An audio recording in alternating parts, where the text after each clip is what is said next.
Welcome to 10 Questions with Culture808 CEO Shockmatic. I'm ready. 10 questions for Shockmatic. Come on, let's go. Where I'm from Kenya, in a town called Nakuru. That's the place I was born and raised in Nakuru. I think Nakuru is the third largest city in Kenya, and it lies somewhere between Nairobi and Kisumu, somewhere there in the middle. And that's where I went to school. I went to a school called Flamingo Primary School, and then from Flamingo I went to Menengai High School, and we were living in an estate called Shauriako, housing estates, because Shauriako was owned by the Nakuru Municipal Council, and but nowadays, if you go over there, it's a ghetto. But those days, when I was living over there, it was kind of a middle class housings. You know, people who were living there were people who were having normal jobs, who were having kids. They were not rich. They were not poor. They could feed their family. Because I can say, the way I was raised in Nakuru, there is no day that we slept hungry because we don't have food. No, my dad could always provide for us those things, so clothes and everything. That one I can say up to now.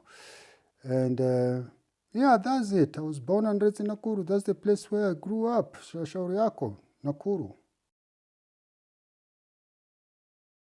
Oh, my life as a child. It was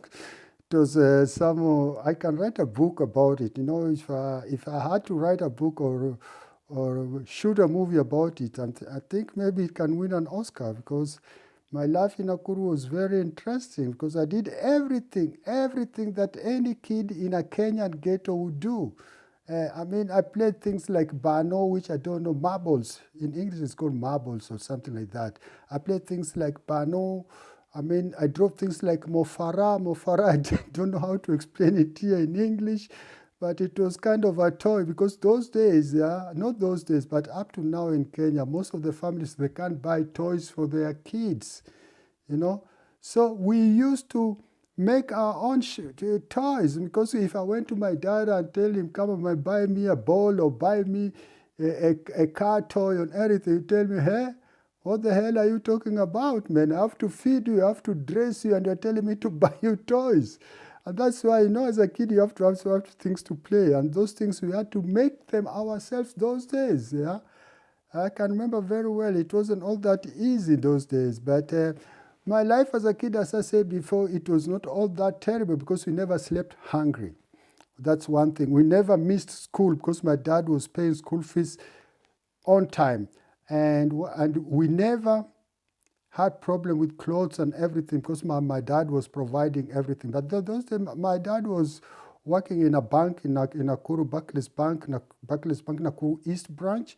People who live in Nakuru know what I'm talking about. No, it wasn't East, it was West branch. West branch, I mean, in the big roundabout. And then if you go down south, you are going to Shabab. If you go north, you are going to Nakuru Show Ground. And then if you go west, you are driving towards Kericho, Eldoret, Kisumu, and such like things. Yeah, so my dad worked there, and as a child, yeah, it was nice. Most of the things we played things like soccer, football. We were playing a lot of football and a lot of other, I mean, all the things that kids would do, you know. But it was not a very terrible life, I can say like that. Oh, so you want to know how I came to Germany? You know,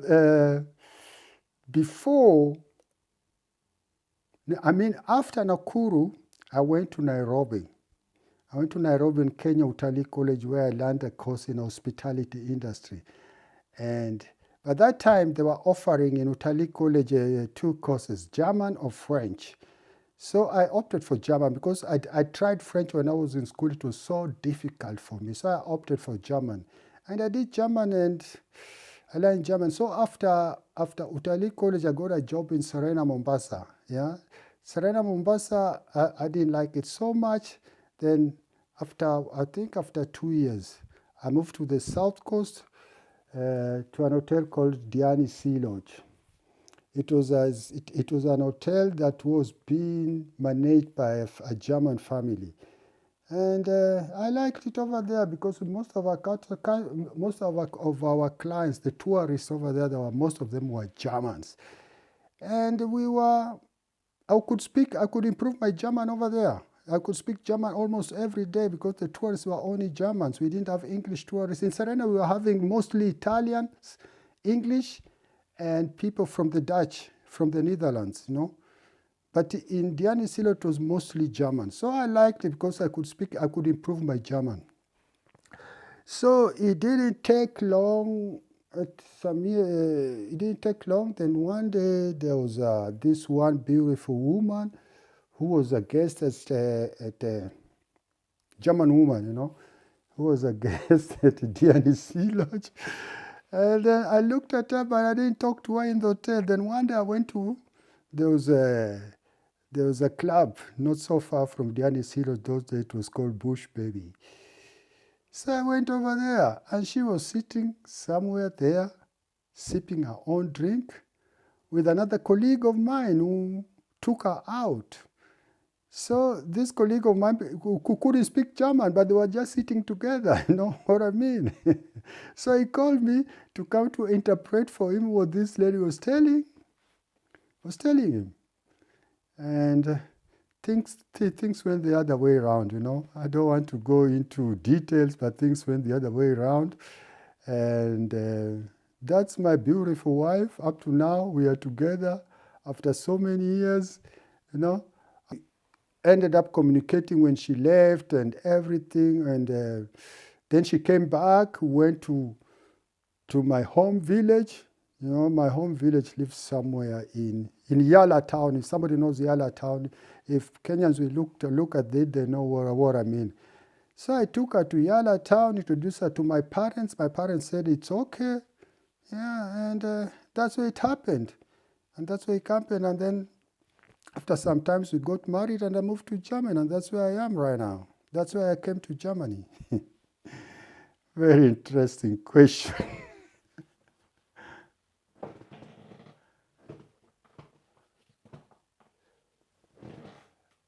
How life was when I first came to Germany. Oh, let me tell you, it was, when I came to Germany first, it was summer. I think I first came somewhere in March. It was not summer, it was, what they call this thing? It was springs, yeah?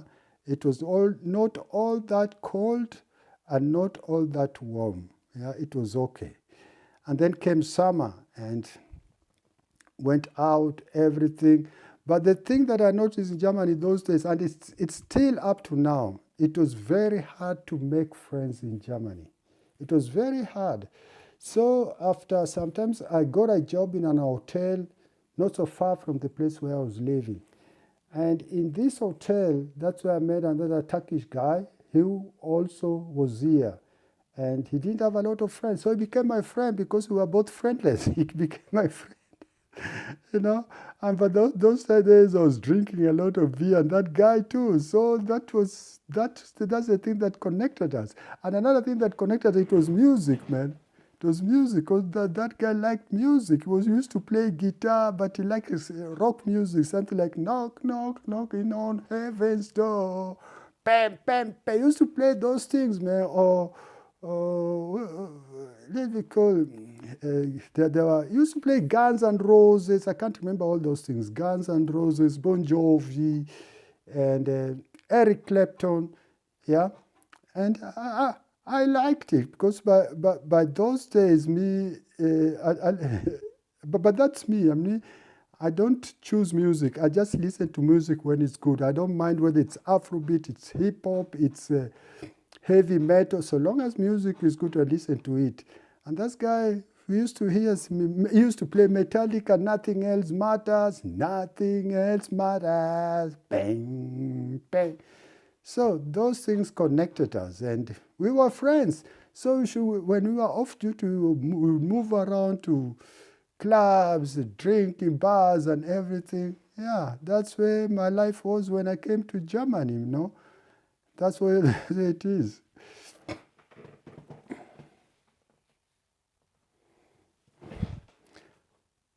if Germans are racist, that's a question that I don't know how to formulate it. Because each and every country that is dominated by white people, there will be racism. And it doesn't matter where, whether you are in America, you are in the UK, you are in Germany, you are in East Germany, anywhere, not East Europe, anywhere. Yeah?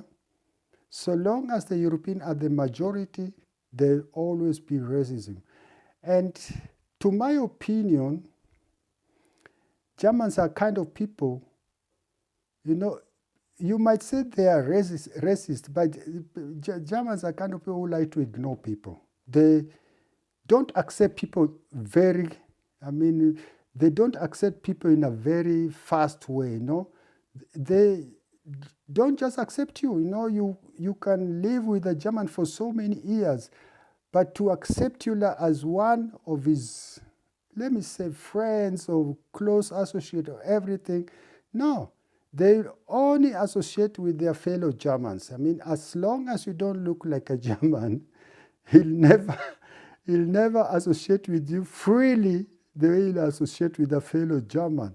And some people take that as racism, but I think that's something like to do with German culture. That's where they are. That's where they are. If Germans are people, they like to be on their own. They like to be, they stare at people.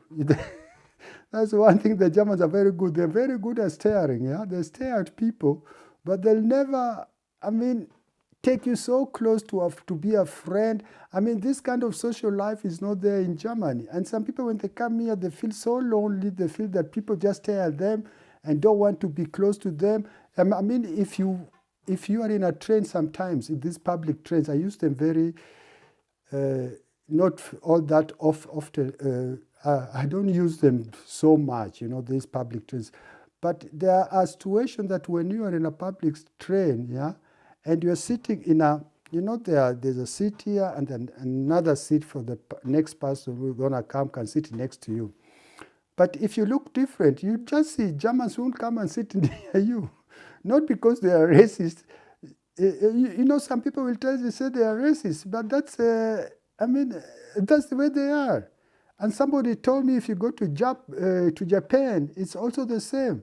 They're even more worse, And they are kind of people, they think if they sit next to you, if they need help, you can't help them, you can't speak their language. If you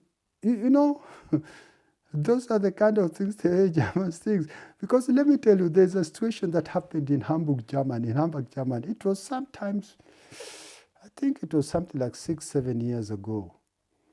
Somebody was living in an apartment. A German was living in an apartment where there were so many houses, it was a kind of a story building, and there were so many apartments in these story buildings, you know what I mean?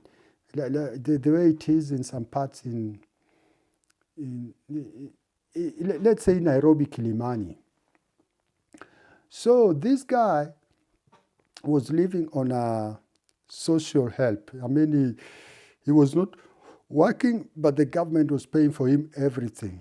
That's possible here. That's possible here in Germany. The government was paying for him everything. The rent, plus the food and everything. The government was paying for him everything.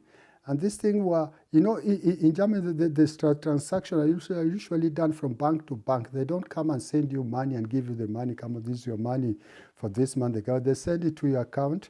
And from this account, the person who owns that apartment, will automatically deduct his rent from that account every month without even coming to you, hey, where's my rent and everything. So everything goes through the bank and the transactions. So this guy, he had a heart problem. And one day when he was watching TV, that guy died. He died, and near him, I think he had a dog. He had a dog near him. And it was in winter. It was very, very cold, very, very cold. So that guy died, sitting watching TV. And believe me or not, that guy stayed there 1 full year. 1 full year.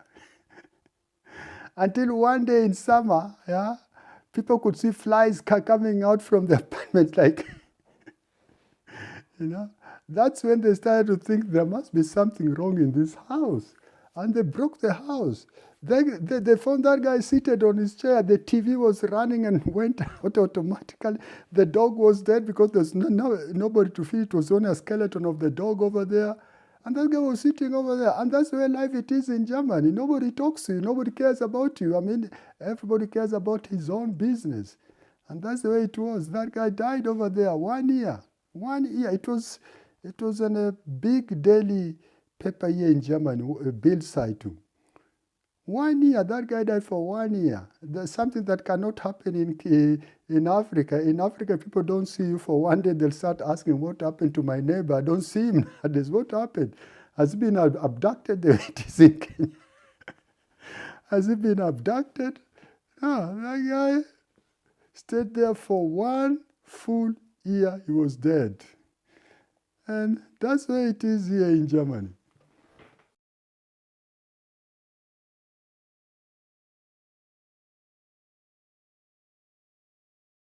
What I missed most from Kenya, as I said, social life. Here in Germany, there's no social life. Here in Germany, just as I told you about that guy who died is in his apartment, and nobody minded to knock at the door to check on him and everything. You know, everybody was just going out, in, and it was a building where so many apartments were there. And that's the problem here in Germany, social life. Social life is there's nothing like social life here. Because Germans, if Germans meet, they meet in a pub where they drink. After drinking, they come back. Everybody goes to his place of living. That's the life here in Germany. And if you don't drink, then you don't have a social life because nobody, you don't have a social life because it's not the way it is in Kenya. You open up the door, yeah, and you see the neighbor, hi, what's happening? Come on, how was your day? You know, there's nothing like that. Here, you can stay for over. I'll give you an example. I've got a neighbor here. Yeah, I see him every day, and I've been living here for a very long time. I've never exchanged a word with him. Never. But it's normal. That's the way it is. He doesn't want to talk, and I don't talk. That's it.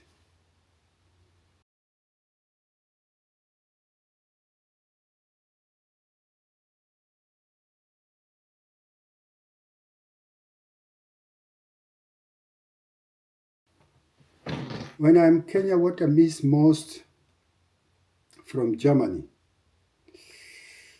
Oh, what do I miss most from Germany when I am in Kenya?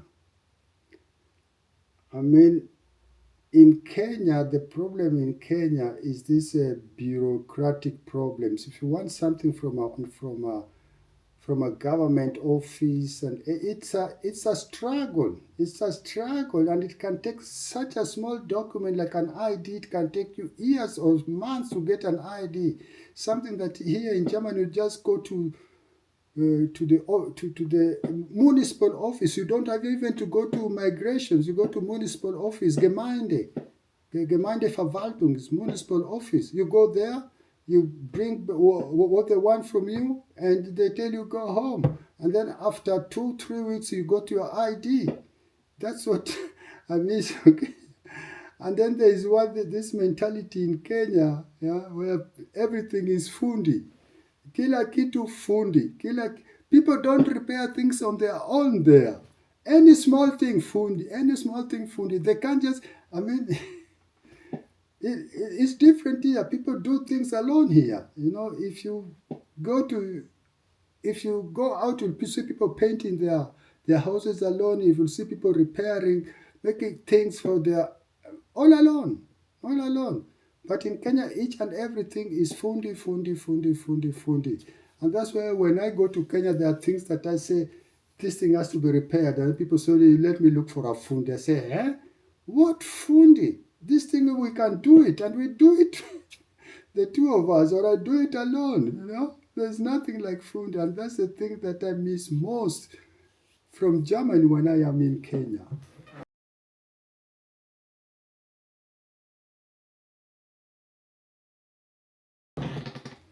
How I came up with the idea of Culture 808. I mean, it wasn't me alone. It was, I think I think it was 2018 or 2019, just before Corona. I don't know exactly. So I was in Kenya and I went to visit a relative of mine called Tom. A shout out to Mantosh over there. And Tom has got nephews who are there. There was Papi Vidamise, who is still with me, and his brother Michael. So the Papi, as I know, he was making music. I mean, I'm a music person. I like music. So Papi told me, come on, Shark, man, what is there any way that you can help us grow up as musicians? Then I told him, if I have to help you to grow up like a musician, then it should be a win-win situation. I can't just invest for you making up music. I mean, I'm getting nothing. So we came up with the idea, let's open up a studio. Then I told her a studio would be okay. And that's how we came up with the idea of opening up the studio. By the time we started, it was me, Mike, Papi, and my nephew, Bobo, Michael Obonyo. So we opened up that thing. But, if you start such a thing, the journey is always long. Some people think that if you start up a business, you start generating money immediately. It's a long journey. Even right now, we are not making the right money that we want from Culture 808, but we are on the right track. We are on the right track, and that's the most important thing. And so we opened it up, but unfortunately, the two left us before. Here, so up to the moment, we are only me and Vida Mise, and Bandit comes sometimes to help us, and everything is part of us. If there's anything, he's always there for us. Yeah, that's it. We are running it, and we got our lawyer who always give us advices. Shout outs to Madame Wanjema. Yeah, she always give us advices, what we can do, what we should not do, and everything. And we keeping going at Culture 808.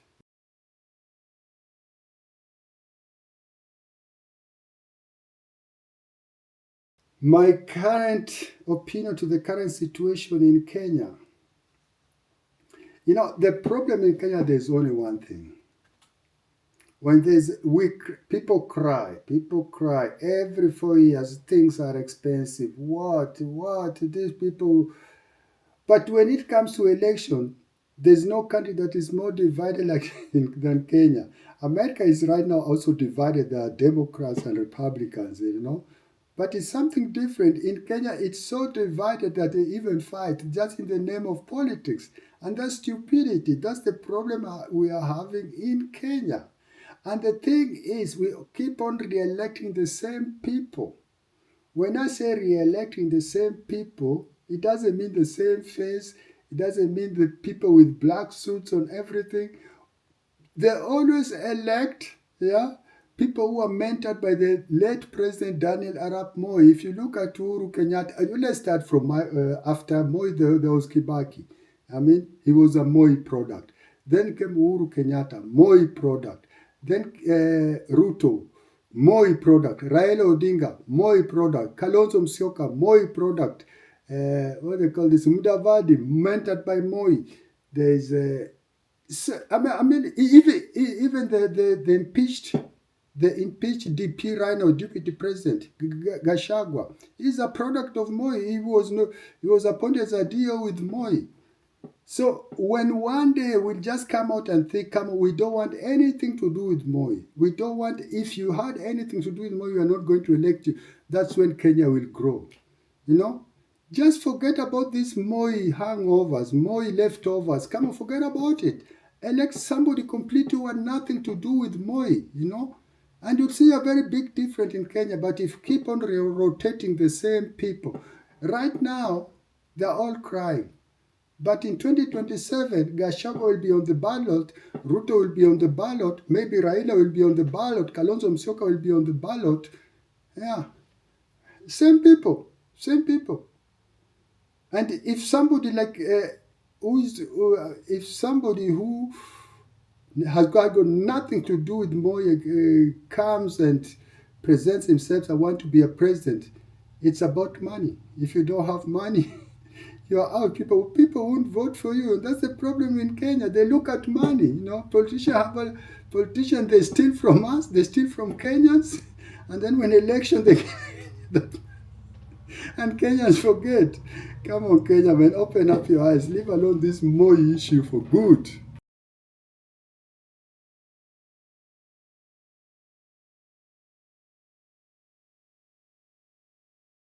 Three things that I can't leave the house without. One, my car keys. What I drive. I drive a Porsche Cayenne. I'm not saying the price here, forget about it.